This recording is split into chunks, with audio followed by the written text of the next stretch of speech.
This is episode 17 of Cinescope, and everybody who reads comic books knows that the Kirby Silver Surfer is the only true Silver Surfer.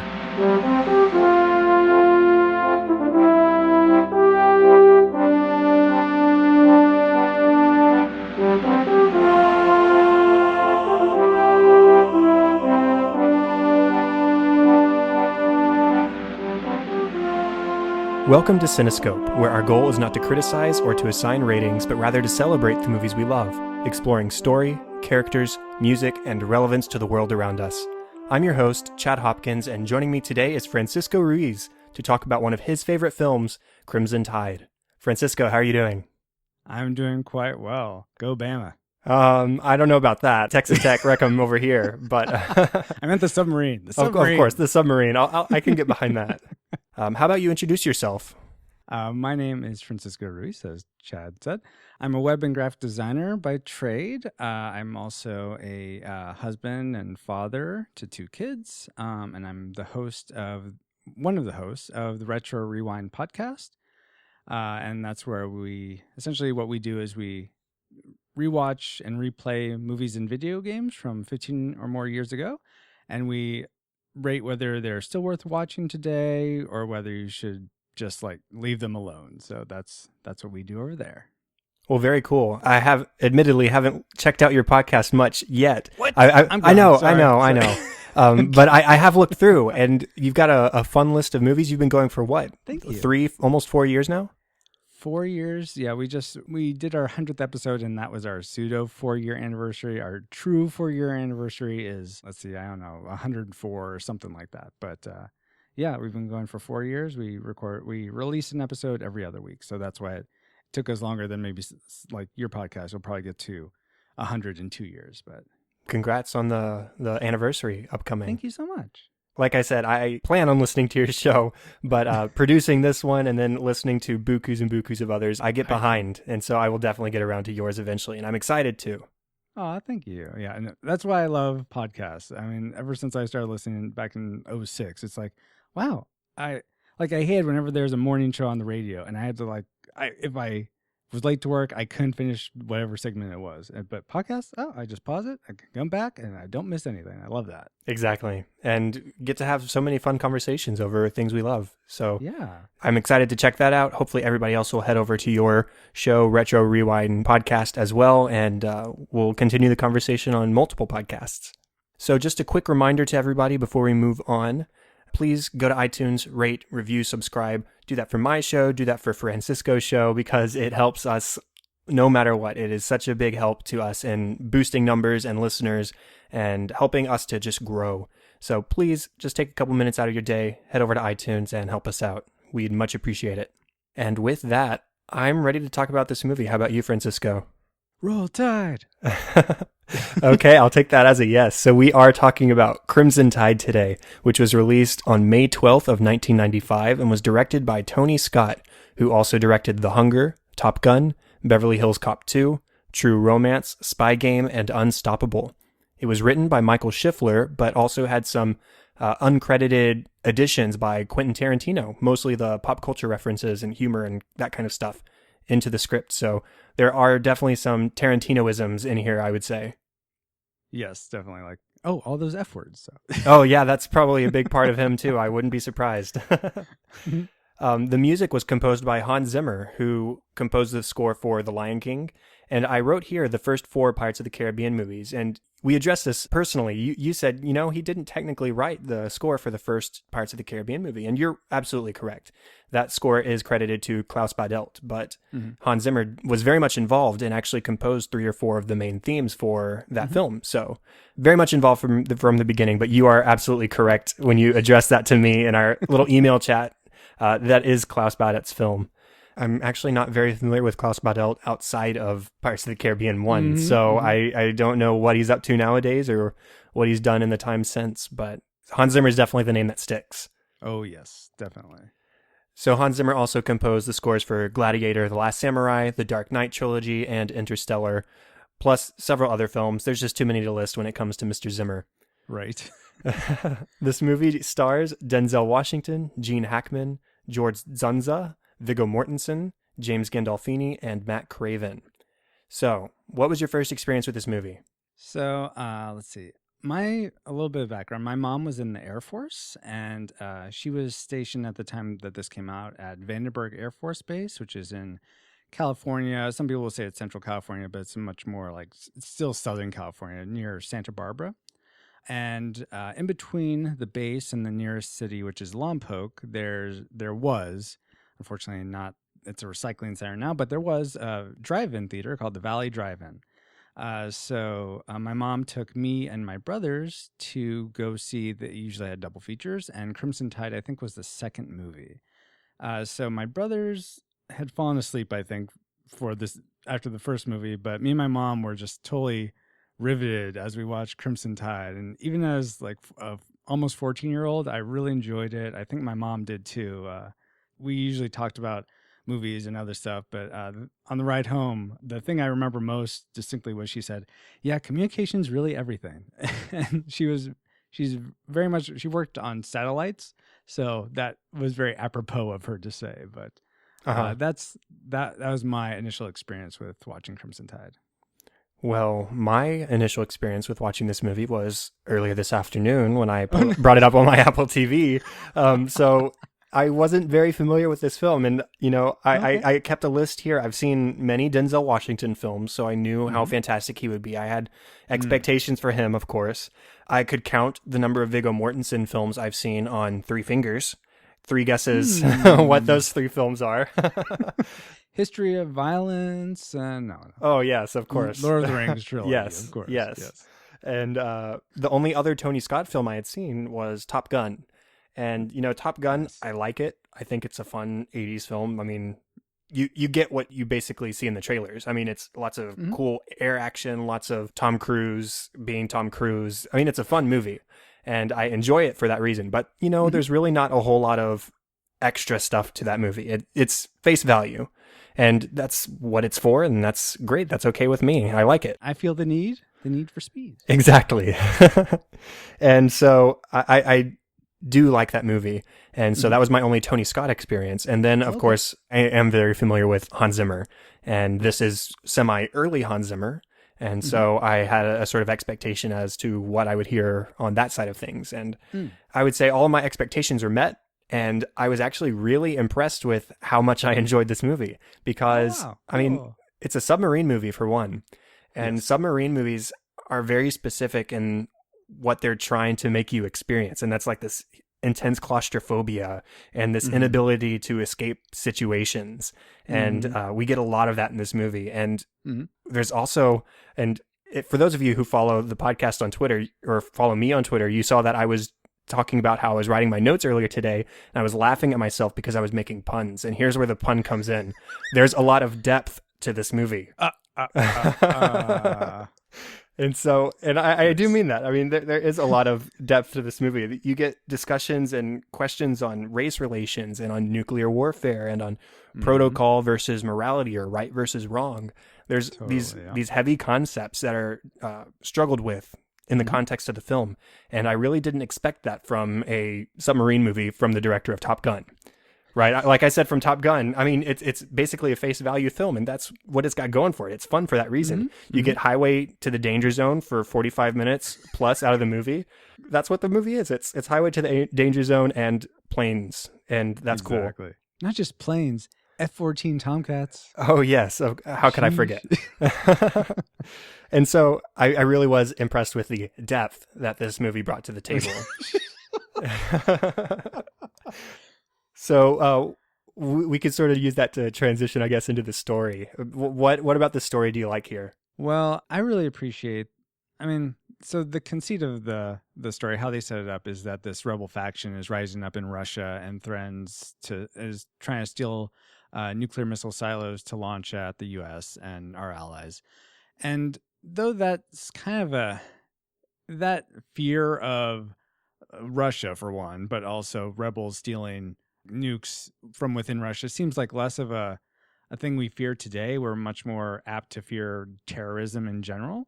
But I feel like it still works as a very good plot device, especially since Tony Scott uses a lot of real world footage. Like you see President Clinton in a little snippet. And I feel like it really grounds this movie and makes it feel like this could have happened, almost like this could have been an alternate reality to our current reality. Right. So I really like that. Yeah, they're not trying to fabricate history by putting real world leaders or turning real world leaders into the bad guys. They introduced this sort of side faction where they could unapologetically make them the bad guys and not really feel guilty about it because they're separate from the Russian government. So that is very smart on their part because it feels believable in this universe without sort of discrediting the Russian government in our real universe. Exactly. You know, I always like to talk about the mechanics of things on this show. When we talked about the Back to the Future, I talked about the mechanics of time travel, and I just like picking apart the sort of the universes or the protocol that is introduced to us in these films. And so in this one, I really liked the mechanics of naval life. Yes. And so the chain of command was interesting to follow, and that's a big part of this movie is the chain of command. And then Absolutely. We get to see this long process for launch protocol for nuclear missiles, and it's a lengthy process, understandably, and it's really fascinating to see, okay, they've gotten the communication, now they take it to the captain to ask for permission to decode or whatever, and so then they go through the process and they open the safe to get the decoding, and they decode it, and it's confirmed by another person, and it's confirmed by another person, and so there's this step-by-step process, and I'd like to believe most of that was at least authentic for the time. Yeah, I would hope so too. That's one thing I was desperate to watch, like a behind the scenes after I watched it this past week, because I wanted to. Typically, they say, you know, how authentic stuff is, and they rarely come out and say, oh, this was all Hollywood and made up. But if there is stuff that's authentic, they try to highlight that. So I wanted to find out more. I unfortunately couldn't find anything like that. But you brought up all this protocol, and that's something that I think in the wrong writer's hands could be so boring, or the wrong filmmaker's hands could just be like, oh my gosh, why are you loading all this exposition on me? But the way Tony Scott and the film writer, the screenplay sets it up, I loved how they, right before they introduce all these stages of doing a test for release of nuclear arms, they have this fire, this very high intense, oh my gosh, there's a fire in the galley, and Denzel Washington's going in and being the only guy that can hit the button, because all the other guys apparently don't know that this CO2 button extinguisher is there. But he goes and presses it, make sure everyone's okay. Then right away, Gene Hackman wants to run a drill because confusion on a ship is nothing to be feared. And so they go. So Denzel Washington goes back up, and it sets up not only you get to see the process for, okay, you have to look at these codes, you have to match the codes, you have to get of the emergency action message, you have to go to the captain, get confirmation. But it also starts that setup of the conflict between Denzel Washington's Hunter character and Commander Hunter and Gene Hackman's Captain Ramsey. I forgot to even put that in my notes, but I like that you touched on that whole protocol aspect of it. Yeah, and it also gives them the opportunity. Yes, it's showing the conflict between the two characters, but it's also showing how both of them can have legitimate points of view that aren't necessarily wrong. Where, I mean, we'll talk about this in more depth later. That word's going to keep coming up, and I'm not going to apologize for it. No, please don't. It takes me off guard. I'm not expecting it, and I love puns, so please continue. I'm glad. I'm with somebody who has a sense of humor. Good. But anyways, Denzel is trying to minimize the stress level on the ship, whereas Ramsey is not necessarily trying to increase the stress level. He's trying to catch them off guard. He's trying to catch them in a situation where they might be more in that situation, in a real life combat situation for that testing scenario. So both of them have their points. Yeah, you might want to keep morale high, and you might want to let them perform a test when they're at their best. But also, I think there is merit to the idea that you might want to catch them off guard, like they were in a real life scenario, so that they are always going to be on their guard no matter what. They can't really be caught off guard because they're always on guard. Does that make sense? Oh yeah, you can't just fight battles when everything is hunky-dory. Right. Yeah.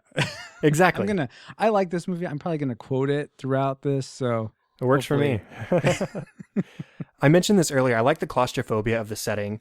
It's very much like a space film in that regard. You know, when I think of claustrophobia in space, the first one that always comes to my mind nowadays is Gravity, for obvious reasons. Because that's one I have not seen. So, oh my but go goodness! ahead. Well, It's okay. Yeah. okay, so you need to go see that, and but I won't spoil it. But a lot of that movie, Stephen Price won the Academy Award for his score for that film because he increased this level of claustrophobia and making you uncomfortable. And there's that same sort of scenario here where they're in this situation, they can't escape from their stress. It's just different in terms of combat too, because looking at Top Gun, for example, combat is fast paced. You're dodging this way, you're dodging that way. You're going super duper fast. In this one, you're in this giant hunk of metal that can't move very quick. I mean, it's like you might as well just be in like two potatoes and moving them around a table, because I mean that's about as effective at actual legitimate combat they are. But to this film's credit, those moments of combat, those couple moments of combat we see in the film, are really well played up as far as building up the tension and building up your stress levels and making you really anxious in the situation, because hey, they can't escape from the situation, and if they get hit, well, they're gonna die, and that's just the way it is. Exactly. And so it's really well done in that regard, and that's like a staple of the sort of submarine film genre, and it doesn't really feel cliched here. I really do enjoy those combat scenes. Yeah, and that's one of the things that I really appreciated, how they depicted the submarine naval battles on screen here. It's absolutely tense. And I also like that they use those not just to highlight submarine action, which is fun right to look at. I'm sure it's incredibly stressful to be in. But fortunately I haven't had to be in a submarine battle. But anyway, I digress. I really like how seeing it on screen shows a balance of, I think there's always this tension between Ramsey and Hunter of like, okay, who's in the right, who's in the wrong?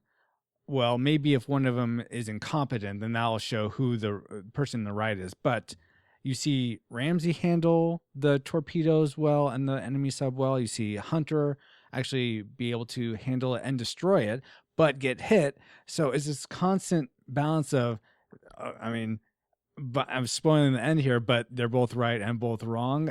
I don't know. Are they? The film is really good about letting you sort of decide that for yourself.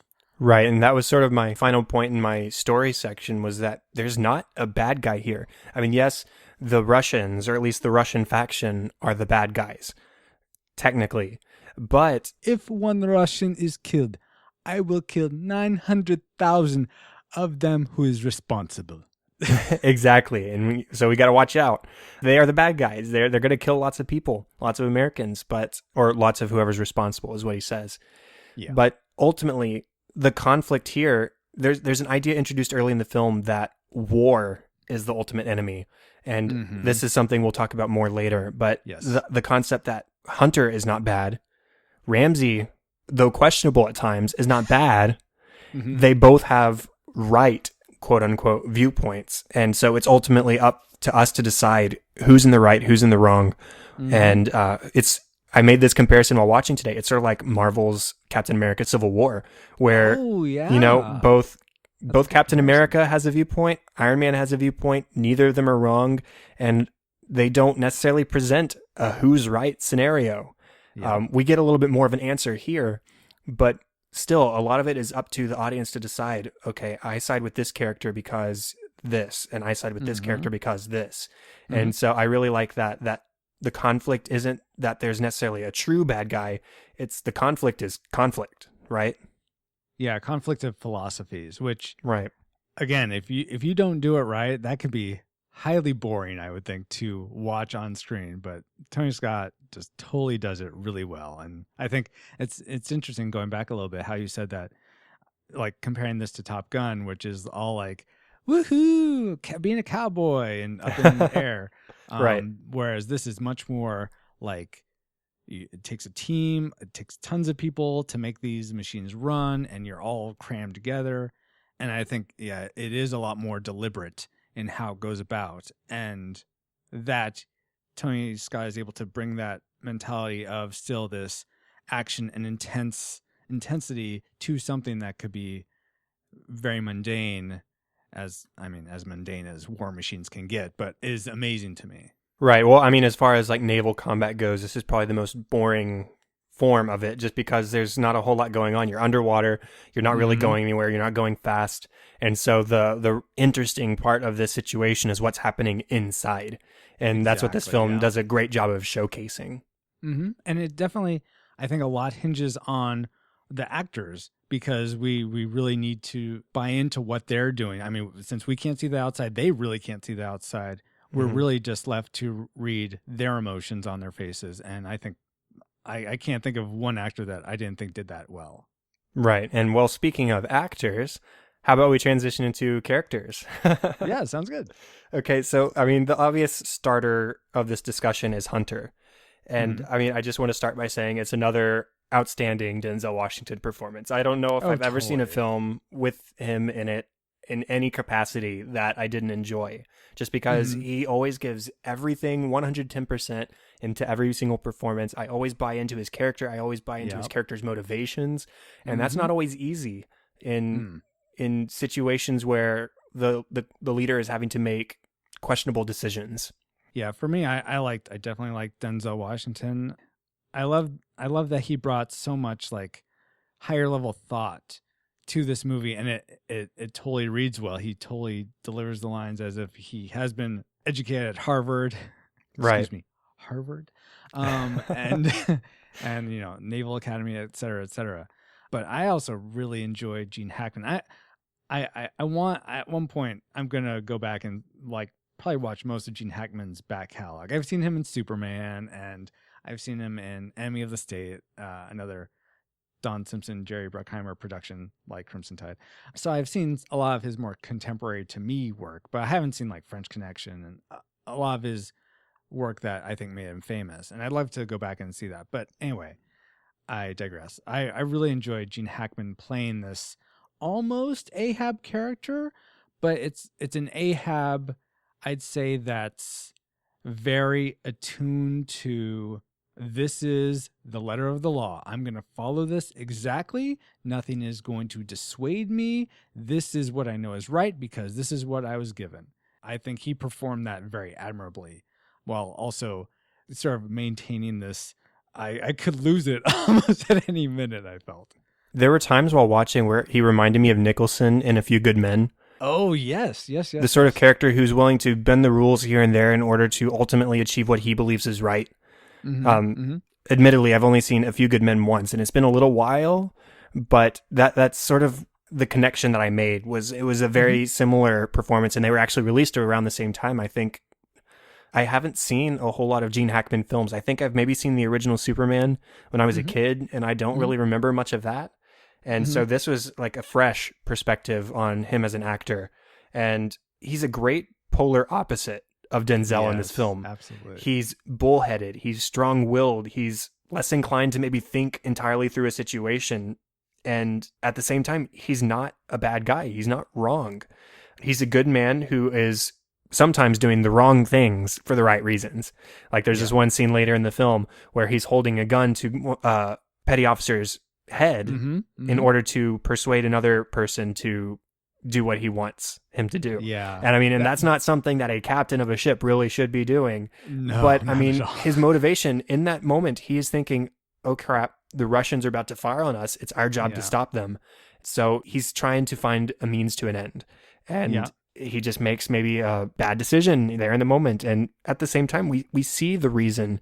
We see why he's doing that, because he is so strongly convicted. Exactly. Yeah, I'd say that's the one moment where I think if he could become a bad guy, that would be that moment where he's willing to kill one of his crew, pretty much he's very much an ends justifies the means type of guy in that moment. Right. But at the same time, you can, I think, still sympathize with his motives. It's not like he wants to do it just because he has some like revenge vendetta against these rebels or anything like that. No, he's looking out for the best interests of his country.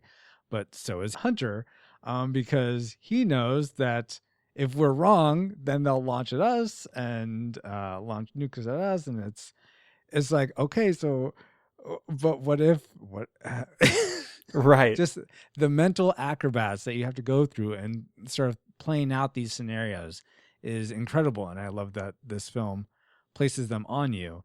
we've talked about Hunter and Ramsey. I also like some of the smaller characters like Rivetti, who's the sort of sonar head. And I thought he was like the main comic relief in the movie. I believe he is played by Danny Nucci.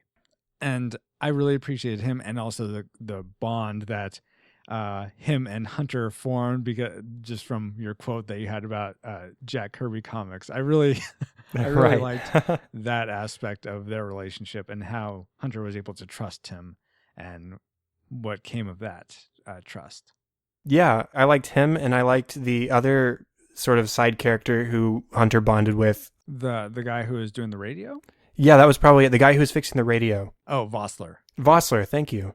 Yeah, having only watched this film once earlier today, I still have to learn my way around the names. But anyways, I like both of those characters because of these, again, sort of probably thanks to Tarantino, pop culture bonds that these guys form.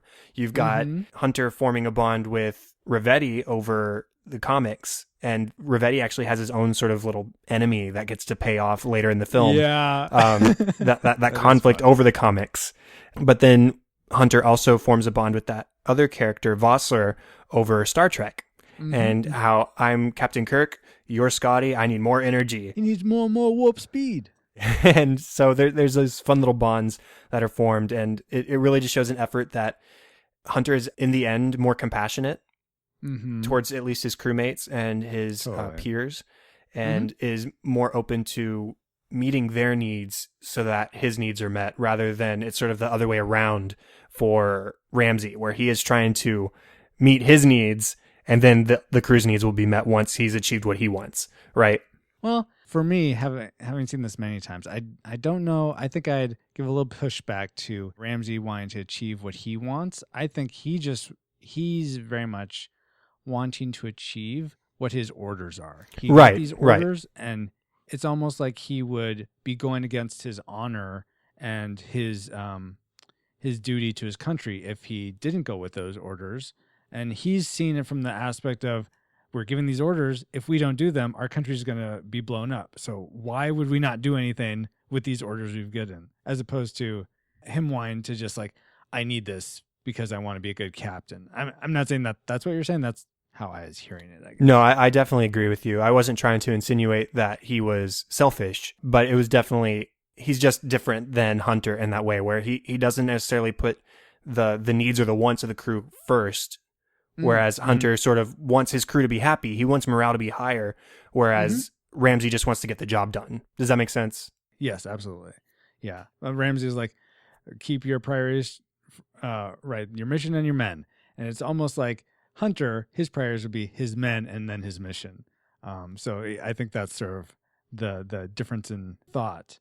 But speaking of Hunter, and I think you said perfectly that he definitely is much more compassionate. And I like that we have these moments of like bringing it down to earth with comic books or Star Trek or TV references, where it definitely humanizes this crew and the military, which I don't know your impressions of the military. As a military brat, so I have probably a higher regard for them than maybe some people do.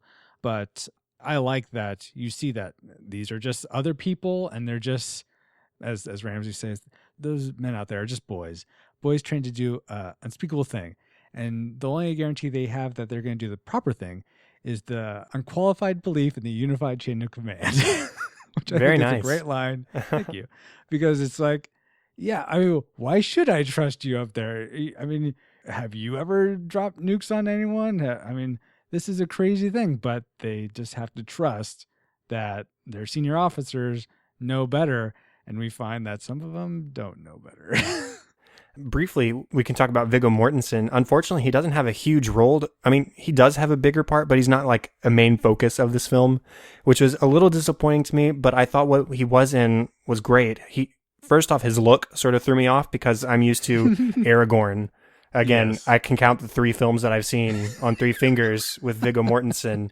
And so I don't have a lot of experience with him outside of that. But I mean, I've maybe seen screenshots of him from The Road or Captain Fantastic, which just came out this year, stuff like that. And so I have a picture in my head of how Viggo Mortensen looks. And it wasn't the way I pictured him in this. Here, he almost has like this is a weird comparison considering the Russians are the quote unquote bad guys, but he almost looks like Drago from Rocky Four. Rocky Four. He's got the right. Am I totally wrong see there? that. Yes. Yeah. No. He's got that sort of similar physique, just a little Yes. bit in appearance. That was probably the character, honestly, I related to the most was Viggo Mortensen's Weps character. Mhm. He has this conflict of loyalty, and it's like he's loyal to Denzel Washington's character Hunter because they're friends, they've served together, but he's also loyal to this captain which he's served under for so long and trust implicitly. And then you have this moment where these two loyalties are at odds with one another, and it's like, who is he going to go with? And I don't think I've ever had a struggle on par with that, but I can completely appreciate being in this situation where you have two people you love and it's like they want different things and you're stuck in the middle and you have to side with someone.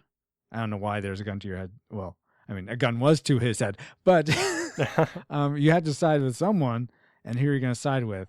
And I appreciated the tragedy of almost like a Julius Caesar Shakespeare play of him betraying his best friend to side with the captain. Yeah, and in that moment, Hunter just sort of walks up to him and looks him in the eye and doesn't say a word and walks off. He just conveys all of the disappointment that he's feeling to Weps in that moment, and you see it, and they don't say a word, but he goes up, he sort of gives him the look, and then he walks away. And I can only imagine how much Weps was hurting in that moment. Right. That's who I related to the most, and yeah, I definitely appreciated Viggo Mortensen in this. I thought he lent a lot to that character that other actors probably couldn't do.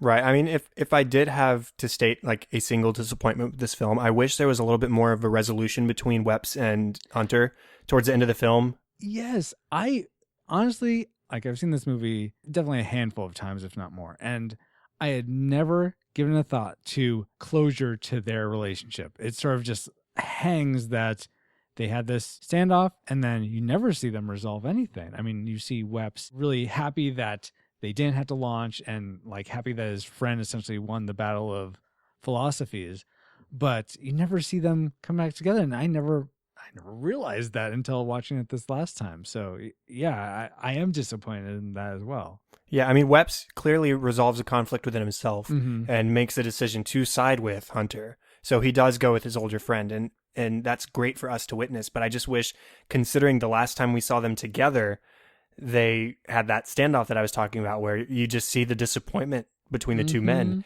And so I wish that there had been some sort of at least just face-to-face, let's hug it out kind of situation where they didn't even have to say a word. Just, I understood the choice that you made, you understood the choice that I made, and we made it through the situation. So let's just move past it.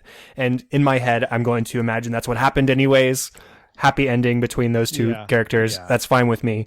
But yeah, I just wish that we had achieved a little bit more resolution with that. And, you know, since you said you identify with Weps the most, I'll say that I probably identified with Hunter the most. Something I didn't get to say earlier about Denzel's performance is that he shows both this inner conflict where he's struggling to find right and wrong, and also to make the hard decisions. Like Ramsey had told him whenever he was first relieved of his duty, you won't have the guts to make the hard decisions, or something to that effect. And we see that moment in a scene where the hull has been breached. The bilge bay is flooding. Exactly, the bilge bay. Thank you. It's flooding, and if we don't close it, then we're going to lose the ship. And there are still 3 young men inside that room, and Hunter has to make the decision. He has to make the hard call. Okay, we have to seal the door, and that's the hard decision to make, but it's the right decision in this situation. And you see the struggle there, but at the same time, we see those moments of struggle, but we also see the moments of firm resolve. So though he's conflicted in some scenes, you also see how steadfast he is in his beliefs, and how he stands up for what he believes is correct. Absolutely. And bringing up the overall dynamic between Hunter and Ramsey one more time, I wouldn't say this quite highlights the correctness of either of them, but sort of almost to highlight their character more. This time watching the movie, like I said, I watched it several times, and I'm thinking, okay, So they set up in the beginning, Ramsey asks Hunter, almost like in an interview, saying, what do you do? What are your hobbies? You paint, ride motorcycles, play an instrument, what? And Hunter says, I ride horses. And they have this exchange of horse talk, and Hunter essentially says Arabians is the most powerful horse he's ever ridden. And Ramsey said, I could never ride those. Just give me an old paint. And then at the end, that's bookended by you're essentially waiting for the emergency action message, recommend alert 1, to come in because Vossler is working on the radio, and they're waiting, and this tense standoff, and all of a sudden Ramsey's like, you ever see those Libizin honor stallions? And it's way out of left field, but they have another conversation about horses, and Gene Hackman's character, Ramsey, says how, you just stick a cow prod up a horse's butt and you could get him to deal cards. They're like the most highly trained horses in the world. And so I'm thinking, okay, why? Of all things on a sub movie, why is horses the thing? Why? What? There must be some reason behind that. That can't just be random. And what I sort of came to the conclusion is that the Arabians represent Hunter as this like powerful, very strong-willed, thinking for himself type of individual. And the Lipizan Honor Stallions represent Ramsey, which is they can be highly trained, very effective, but they're not going to go outside their box of training. And so I don't know if that much thought was given. If it was, awesome, because I'm glad I was able to finally discover that. But so I appreciated that there was even more overtones to these characters or ways you could sort of identify with them. Right, and I think the horse conversation also plays into the racial conversation that they're having there too, because the what is it, the Lipizin you said? Mm-hmm, mm-hmm. Those horses, they go through this brief conversation where, these horses are all white, mm-hmm. and then Hunter says, well, actually, they're born black. Mm-hmm. And I mean that's very clear racial conversation. I think I think that's meant to be interpreted literally in the moment. I don't think that's necessarily like a main focus of the entire film, but mm-hmm. it's very clear, I think, even from the very beginning, that Ramsey does have some prejudice. Really? Huh. See, I don't read that at all, but go ahead. I'm curious. I don't think it's blatant, but I do think this is still, this is mid-90s. Mm-hmm. This is 30-something years after the Civil Rights Movement. Mm-hmm. But, even today we're seeing that not everybody is completely moved on and is completely accepting of everybody.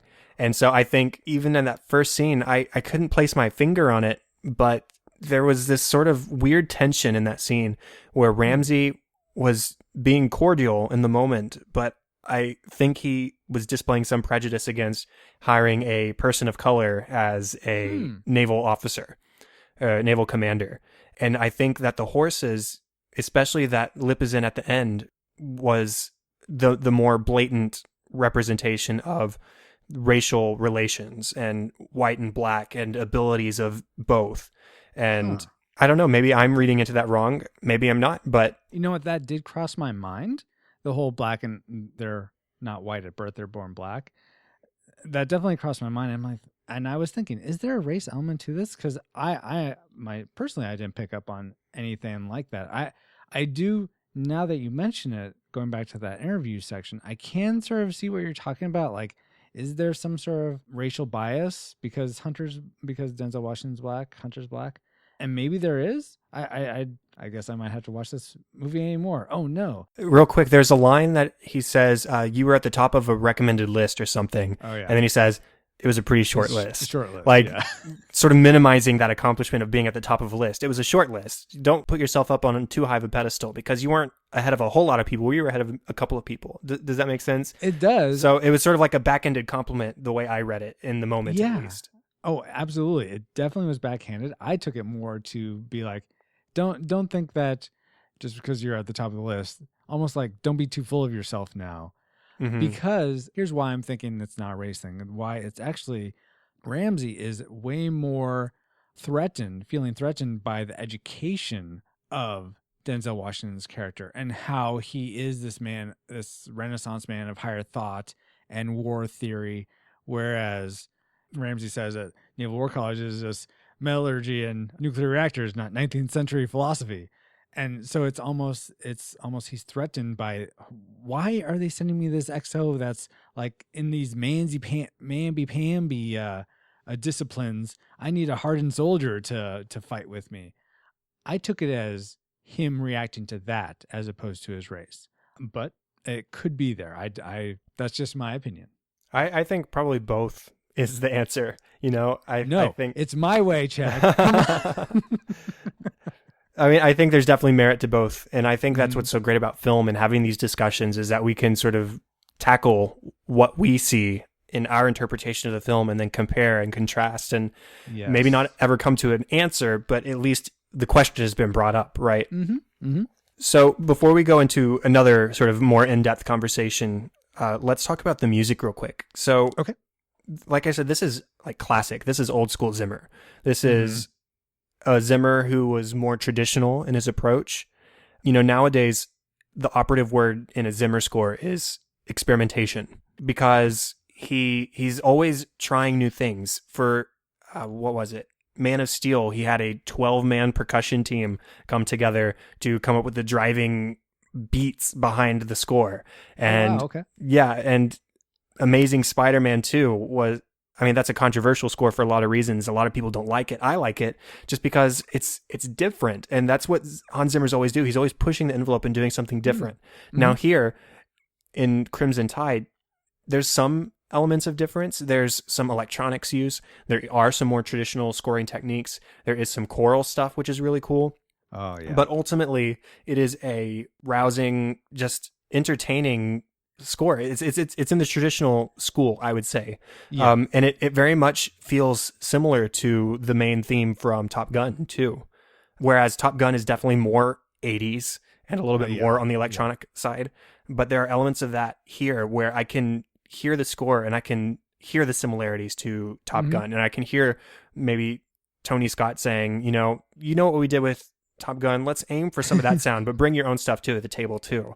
And so I really like that this feels traditional, but it's also maybe the beginnings of Hans Zimmer experimenting with new sounds. Yeah, it's interesting you say that.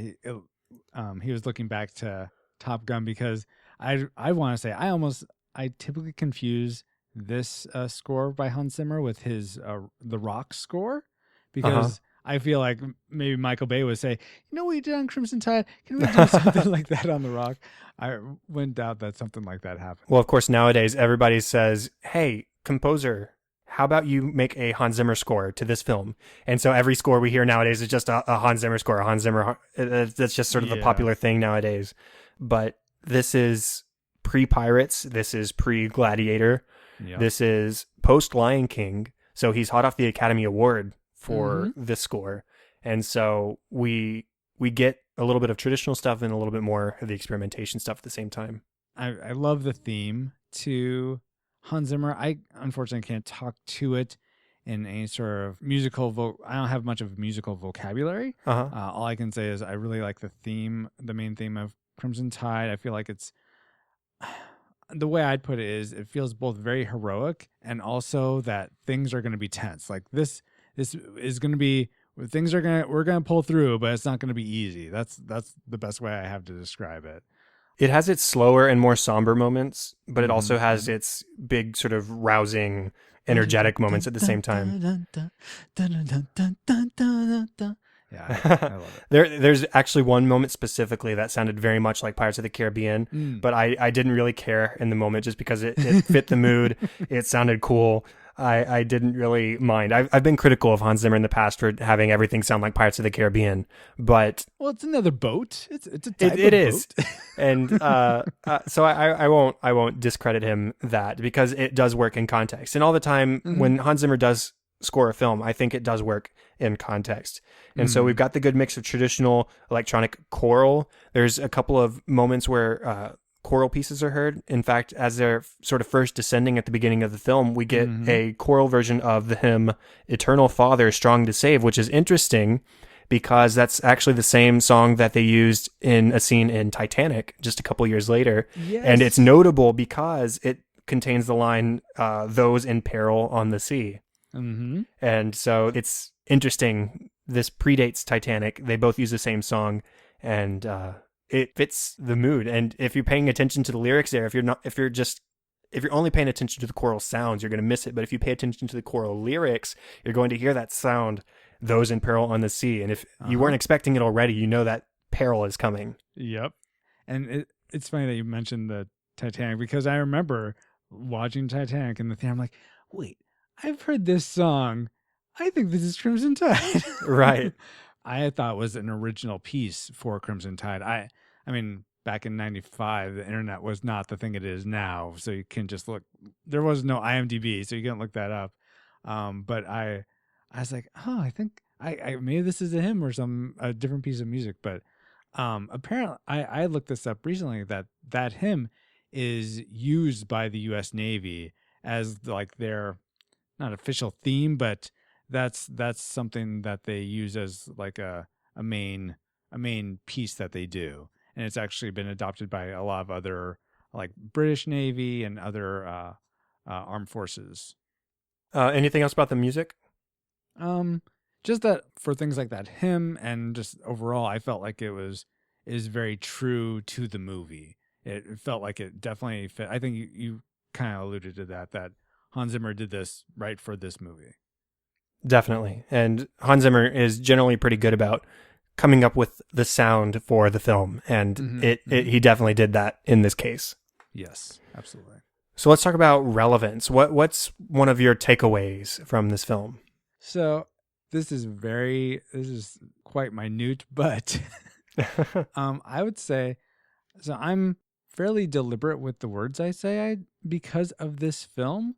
You may not gather that from listening to me on your show, Chad, but there's this line that when Hunter is trying to take back the ship from Ramsey, who took it from him, where he calls Weps, Viggo Mortensen's character, and says, "Don't do this, Weps. Once we launch, they cannot come back. They cannot come back, Weps. And you know the repercussions if we're wrong," expletive. And I very much equated that line, for whatever reason, my neurons are in just the right place, that line is always set aside. Okay, what words am I going to use? Am I going to speak life into the person I'm talking to? Am I going to speak death? Am I going to make myself out to just be very unprofessional if I'm in a job setting? I need to keep a rein and make sure I'm saying what I need to say and not saying things that are just like frivolous or what have you, except if I'm on podcasts, then I tend to be a bit more frivolity. So that's just a weird little idiosyncrasy I have from watching this movie that I've tied to my own life. So that's one thing. How about you? Were there any things that were relevant for you? Well, I think that the idea of war being the ultimate enemy is a fascinating concept. The tension here is what led to the main conflict. It's not the fact that they're going to war that is the conflict. It's the conflict within the conflict that is the focus of the film. And it's the fear of war that led to disagreement and eventually the quote unquote mutiny. And it's just this idea that both men are acting the way they see is correct. Yeah. And so you can't fault either of them. And I mean, we've already talked about this a little bit, and so I don't want to drag it out, but that it's just such a fascinating concept that the movie is having us choose. Yes, we know that Denzel is the lead or the hero of the situation, but again, right, top billing. And and at the same time, that doesn't mean that Ramsey is the bad guy. And I can't emphasize that enough, because though we may show disdain for the character in a couple of scenes, he has valid points. And Hunter had just as much opportunity to be wrong here as Ramsey did. And so I think that's a fascinating conflict, and it's something that we can always sort of bring into real life. Look at others' viewpoints. This, just because your cause is moral and upright as you see it, doesn't mean that somebody else's isn't. Yeah, and I want to just take a small step back and say that this movie came out, I would imagine most of the people that went to see this movie saw Terminator 2 Judgment Day, which came out in 92. This is again 95. And I think that movie, have you seen T2, Chad? I have not. Oh, dun dun. I know. Dun dun dun dun dun. Have you seen the first one at all?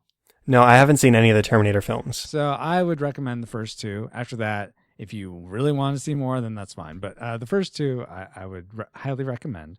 We, in fact, rated them on my podcast. So if you want to see if we think the Retro Rewind podcast likes them, then you can go listen to those. Anyway. Okay. I don't think this spoils too much of the second one. But essentially, they show what a nuclear bomb, like landing in a big U.S. city, would look like in a very, very visceral manner. And having that in the back of your mind as a moviegoer at the time, I think lends a lot more weight to these different conversations and to this tension between the characters of like, what happens if they launch at us and we launch at them, our birds pass each other in the air and we get nuclear war? No, nuclear holocaust, because there's not going to be anyone left to war on. I think this movie is such a great conversation starter about ethics of war and like proportionality. Were we, the United States, right to drop the nuclear bomb on Hiroshima and Nagasaki? And I mean, this movie brings that up. And watching this movie again led me down a YouTube rabbit hole of watching like things on just war ethics, and apparently von Clausewitz is an actual author who apparently wrote what is considered the Bible of war ethics, which I had no idea that was a real thing, but that's something that's used at like Naval War College and stuff. So I'm like, wow, that's crazy. So I love this film for having those deeper conversations, and I think they're conversations we need to have, because I think so often we have almost this zero-sum game mentality. Again, we being me. I really should be saying me. I don't mean to speak for you, Chad. It's like, okay, they're the bad guys over there, and we, the U.S., us, are the good guys, and because, with freedom and all that. But I think this really helps us take a step back, especially, I mean, nuclear war is not quite the threat it is, at least to my eyes it's not, but things like, I mean, is it okay to kill someone with a drone? I mean, is that ethical? Are we still the good guys if we're not willing to put ourselves in danger to go and wage war or what have you? And just having these conversations that all our enemies are not bad. They're just other people, and we're all people. Kumbaya. So right. It raises the question of the righteousness of all kinds of warfare. Yes. And it doesn't necessarily give us an answer, this is bad, this is good. It's just begging us to ask the question, should we? Mm-hmm. And what's the right thing to do in those situations? And so I think as long as somebody walks away from this movie knowing that we should ask the question and not just push the button. Exactly. Then the film succeeded. And for me, I think it did. I could not agree more with that. Yes. Any other takeaways? I mean, this is kind of silly, but I miss movies that came out by Tony Scott, but also that were produced by Don Simpson and Jerry Bruckheimer. I thought they were Jerry Bruckheimer's fine on his own. Sadly, Don Simpson passed and Tony Scott has also passed, but I just thought that was a really great team. And so I miss the movies that they put out. Yeah, I think that's a perfectly fine thing to walk away with. I mean, if you see a good team, you want them to stick together. I mean, Burton and Depp had a good run for a while at least. I don't know if I'd still consider them a great team. I kind of wish they'd take a break from each other and then maybe come back in 10 years and continue on from there. But, I mean, you get my point. There are teams that work really well together. I mean, Christopher Nolan and Hans Zimmer. Oh, yes, exactly. There's lots of teams I could name where people just gel well together. And I think, Simpson, Bruckheimer, Tony Scott, all three of those guys here definitely make a great team. So, yeah, I guess with that, I just would say if you haven't seen Crimson Tide, go watch it. It's a great movie. I guess if you hate war movies at all, then you may not like it. But if you're a fan of things like Top Gun, or if you're a fan of Hunt for October, I'd say this is right up your alley. And conversely, if you've seen Crimson Tide but not Hunt for October, that's another one I'd recommend. But yeah, this has been a lot of fun, Chad. Thank you. No problem. My final thoughts here, I will say there's certainly some depth here. had to say it one more time. But it's also just a good, different kind of war movie. Yes, it's a war movie, but there's no combat action. No, like hand-to-hand combat, I should say. Yeah. And so it's different in that respect. It's just a lot of tension and back and forth. It's almost like a chess match when we do have those combat good way to moves. describe it, yeah. Or battleship, even. I mean, you call where the opponent is, and you're right or wrong. You hit or miss. Yeah. And that's what we get here. It's more about what happens inside than what happens outside, and I think that's fascinating.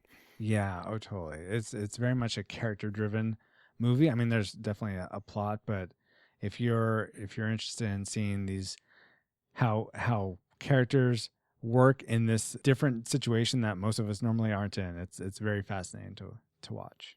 Right. There's good suspense, there's good character moments, and there's just a great traditional Zimmer score. So if you're interested in, if nothing else, hearing a good old-fashioned Zimmer score in context, this is a great movie, a great opportunity for that.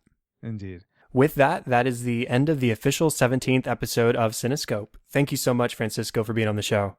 Thank you, Chad. It was such a treat to be on Cinescope, so thank you so much for letting me be on.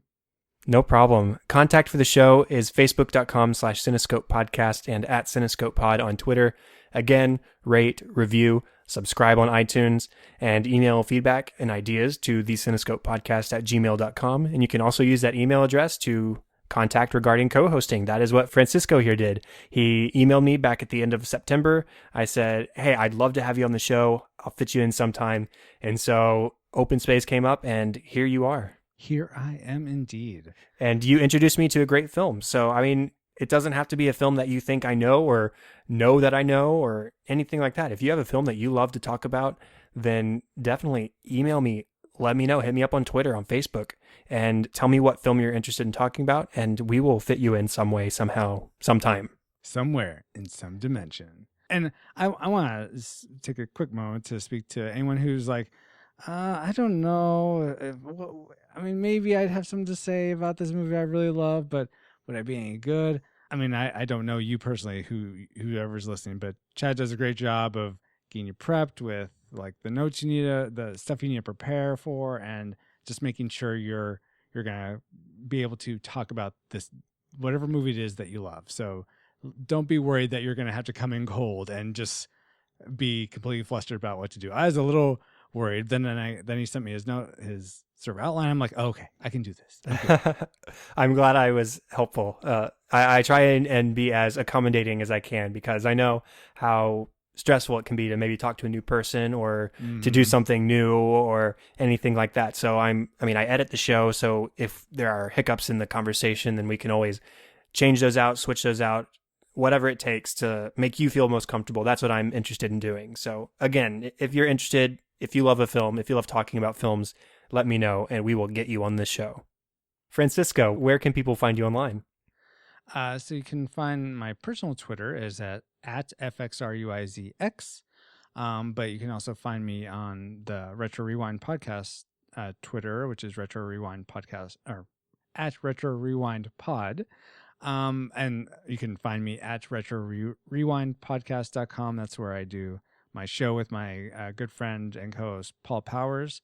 I want to just recommend, if you liked Crimson Tide and you also enjoyed listening to me, hopefully, talk about a Don Simpson, Jerry Bruckheimer movie, we reviewed The Rock, which we brought up briefly in this talk. And that's at retrorewindpodcast.com/91 if you're interested in hearing our thoughts about that Michael Bay movie. Right, and definitely go check out his podcast. I'm planning on downloading a few episodes in the very near future so I can listen myself. But looking through, there's so many cool episodes on, I mean, you're past 100 episodes now, right? Or close to it. And so there's a wide variety of films from the past and video games and all that good stuff that you can check out if you're interested in anything from that time period. And I'm sure it's great conversations if it's anything like what we just did. You. Yeah, we have a lot of fun doing it. And you can sorry to plug myself one more time, but you can also vote on the movies that you want us. Like, we have a whole list of movies where anyone who can go to it and vote up and down the movies they want us to cover. So the ones that get to the top of the list are the ones we cover first. Awesome. That sounds like a cool system. Yeah. Well, the best place to find me on Twitter is at Chadadada. That is ChadAdADA. And on Facebook.com/Chad.Hopkins. And all the show notes, all the contact information, the links to Francisco's podcast and to anything else that you can think of that we talked about on the show, go to theCinescopePodcast.com. And that is all for this week. Thank you once again, Francisco. It's been fun. It's been a lot of fun having you on the show tonight. Thank you, Chad. It's been awesome being here. Yes, and we'll definitely maybe try and have you on sometime again in the future to talk about some other old school movie. We'll see. Terminator 2, Judgment Day. Just maybe. We'll see. I would certainly be open to it. Thank you, everyone, for listening to episode 17, and I hope that all of you U.S. listeners have a fantastic Thanksgiving this week. I'm Chad Hopkins. This was Cinescope, and we'll be back next week with episode 18. Have fun and celebrate movies.